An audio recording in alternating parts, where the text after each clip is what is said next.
미국민들의 절반은 고물가에 고소득이 필요하고 새로운 역할을 찾기 위해 직장을 바꾸고 싶어하는 것으로 조사됐습니다. 미국의 젊은 층은 계속되는 고물가로 식비와 렌트비 부담이 가장 무겁다고 밝히고 있습니다. 미국의 자녀들은 부모로부터 35만 달러는 물려받을 것으로 기대하고 있으나 부모들은 25만 달러 이하로 밝혀 큰 격차를 보이고 있습니다. 6월 영주권 문호에서는 가족 이민에서 부분 진전을 보인 반면 취업 이민에서는 제자리했습니다. 올 여름에는 엘니뇨 현상은 약화되겠지만 고온 현상이 지속돼 무더운 여름이 예고되고 있습니다. 시청자 여러분 안녕하십니까? 워싱턴 뉴스 투데이입니다.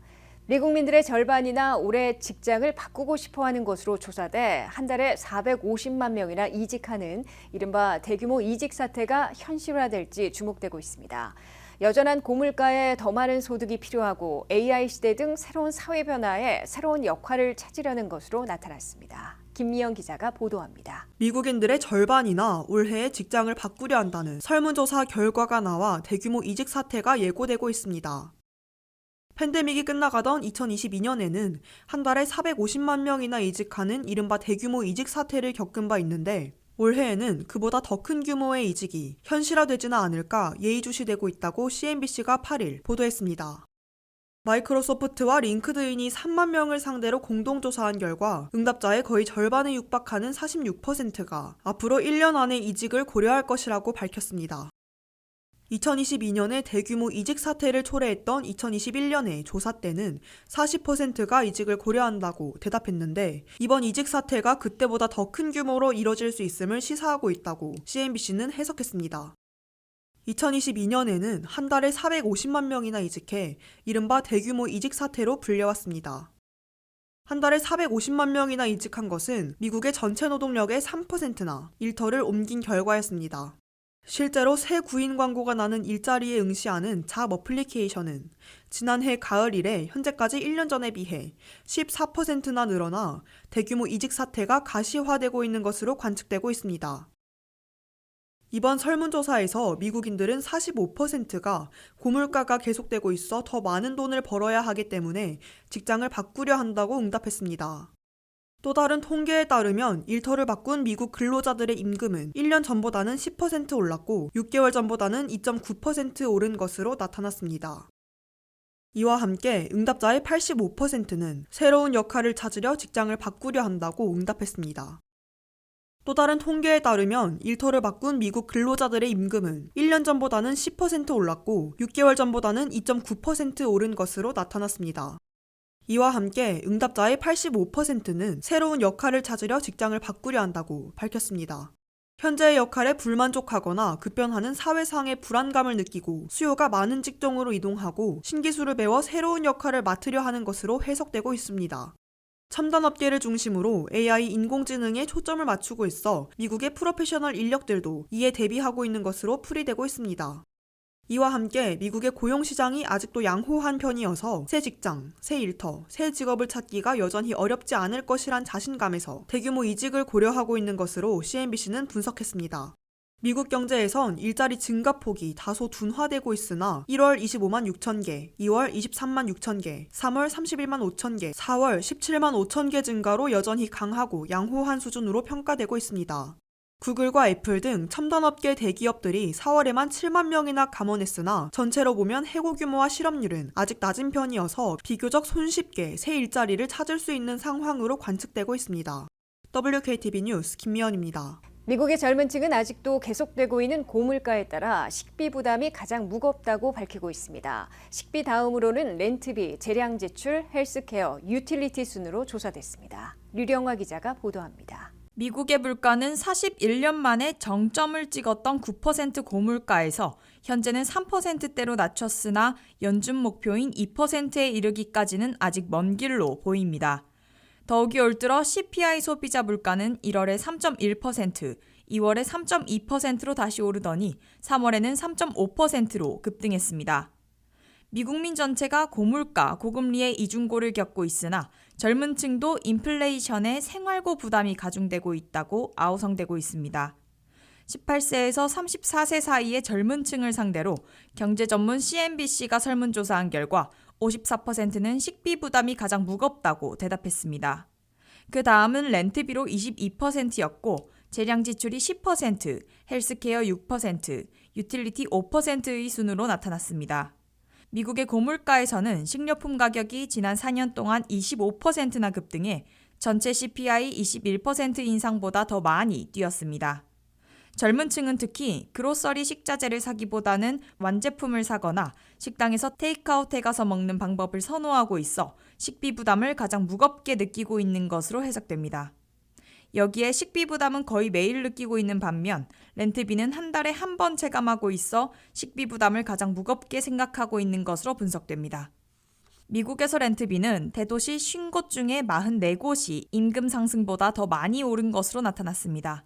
2019년 이래 미국 대도시들의 렌트비는 임금 상승보다 1.5배는 더 올라 젊은 층의 렌트비 부담을 무겁게 하고 있는 것으로 CNBC는 밝혔습니다.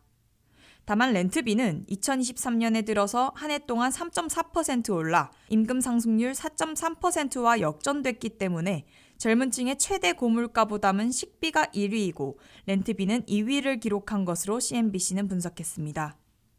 미국의 젊은 층은 고물가 고통과 함께 물가 잡기를 위해 11번이나 올린 고금리에도 이중고를 겪고 있습니다. 신용카드 사용액은 지난 2년 동안 밀레니얼의 경우 50% 늘어난 반면 가장 젊은 Z세대는 무려 62%나 급증했습니다. 미국의 신용카드 연평균 이자율 APR은 28%로 2년 전보다 10포인트나 급등해 있어 이자 부담이 가중되고 있습니다. 게다가 연준의 기준금리 인하가 계속 늦어지면서 7%를 넘은 30년 고정주택 모기지 이자율과 28%나 되는 신용카드 이자율이 내려갈 조짐을 보이지 않고 있어 미국 젊은이들의 이중고는 갈수록 악화될 것으로 우려되고 있습니다. WKTV 뉴스 류령아입니다. 미국에서 젊은 층 자녀들은 대다수가 부모로부터 35만 달러는 물려받을 것으로 기대하고 있으나 부모들은 25만 달러 이하를 넘겨줄 수 있다고 밝혀 큰 격차를 보이고 있습니다. 베이비 부모 세대 부모들은 기대 수명이 길어진 데다가 노후 생활에 더 많은 돈이 들어가는 상황이라 자녀들과는 다른 생각을 하고 있는 것으로 조사됐습니다. 한면태 기자가 보도합니다. 미국에서는 세대 교체에 따라 대규모 부의 이전, 재산 상속이나 증여도 이루어지고 있습니다. 그러나 물려받으려는 자녀들의 기대액수와 물려주려는 부모들의 가능치에 10만 달러는 차이 나는 것으로 US 투데이가 보도했습니다.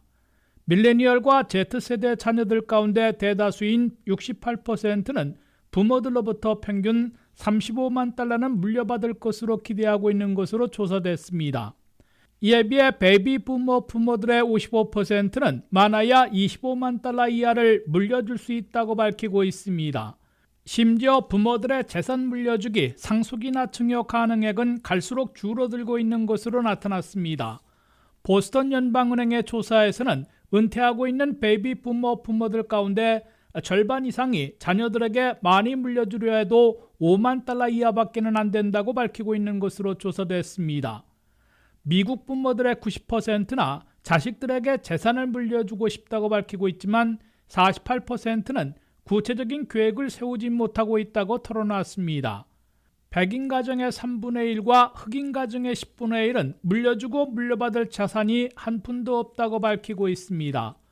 은퇴하고 있는 7,600만 베이비붐 세대 부모들은 사회상의 급변으로 자녀들에게 물려줄 재산에도 큰 변화를 줄 수밖에 없다고 토로하고 있습니다.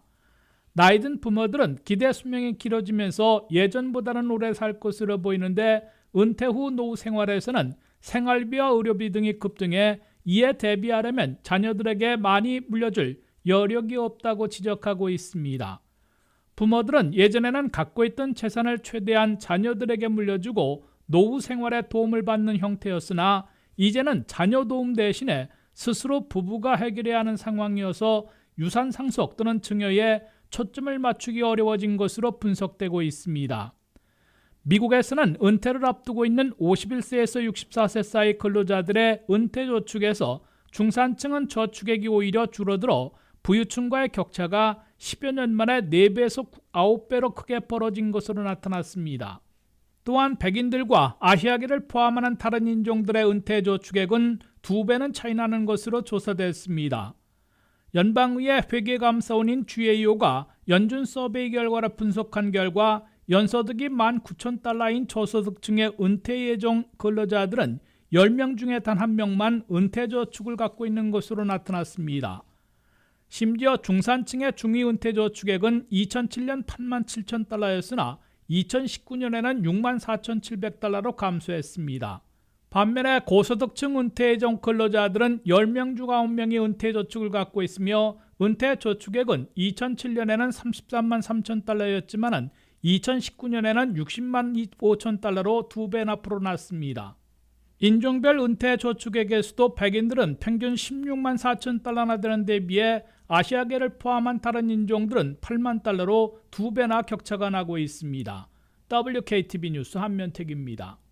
6월에 영주권 문호에서는 가족이민에서 절반씩 부분 진전을 보여 희비가 엇갈린 반면 취업이민에서는 제자리했습니다. 가족이민의 승인일은 2A 순위와 3순위에서 수개월 진전됐으나 가족이민의 접수 가능일과 취업이민의 문호는 전달과 같게 나왔습니다. 미국 이민을 신청한 이민 희망자들이 6월 1일부터 적용받는 6월의 영주권 문호에서는 가족이민의 2개 범주 승인일에서만 진전을 이루었을 뿐 대부분의 가족이민 접수 가능일과 취업이민에서는 전면 동결돼 희비가 엇갈렸습니다. 국무부가 발표한 6월의 비자 블러튼에 따르면 가족이민의 경우 영주권을 최종 승인받는 날짜는 2개 범주에서 영주권 서류를 제출하는 접수 가능일은 동결됐습니다. 미시민권자의 21세 이상 성년 미혼 자녀들이 대상인 가족이민 1순위는 최종 승인일이 2015년 7월 8일, 접수 가능일은 2017년 9월 1일에서 제자리했습니다.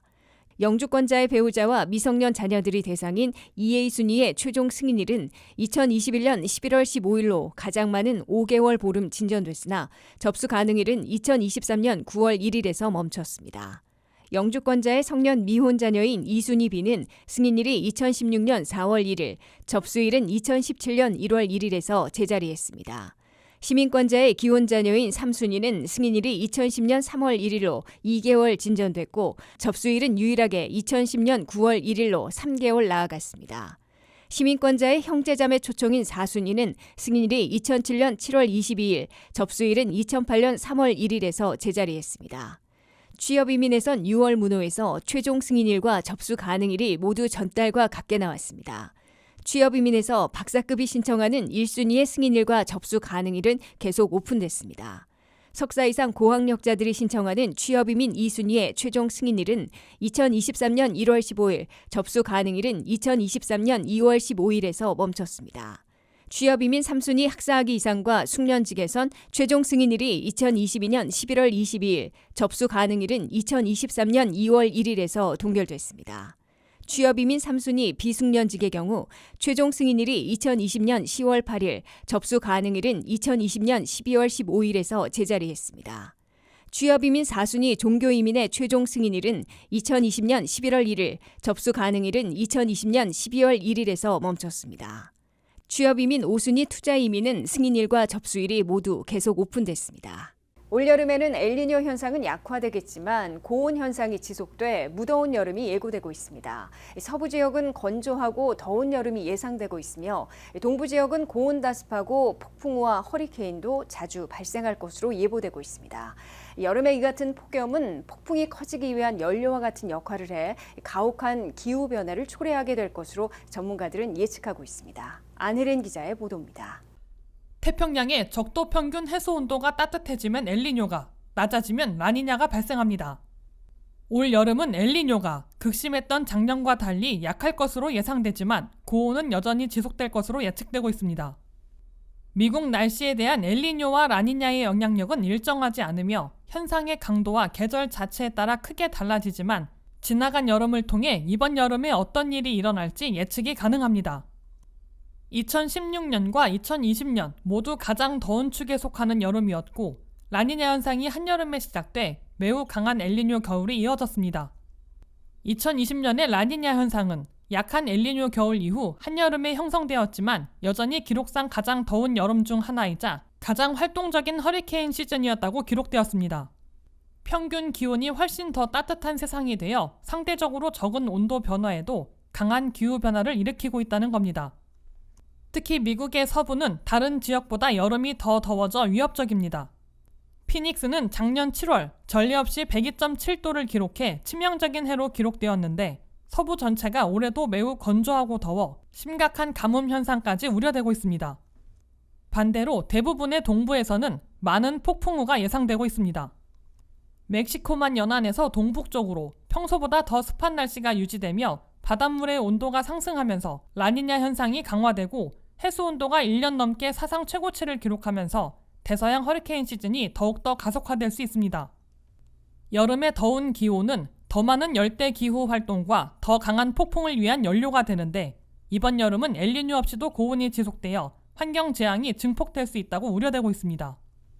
세계 곳곳에서 강력한 화산이 폭발하고 있는 것도 세계의 날씨와 기후에 영향을 미치고 있다고 전문가들은 입을 모았습니다. 전문가들은 이번 여름을 최대한 안전하게 보내기 위해선 에어컨과 지붕을 미리 점검하고 거터 등이 제 역할을 하고 있는지 침수 지역인지 미리 체크하라고 조언했습니다. WKTV 뉴스 안혜린입니다. 이상으로 워싱턴 뉴스투데이를 마치겠습니다. 시청해주신 여러분 고맙습니다.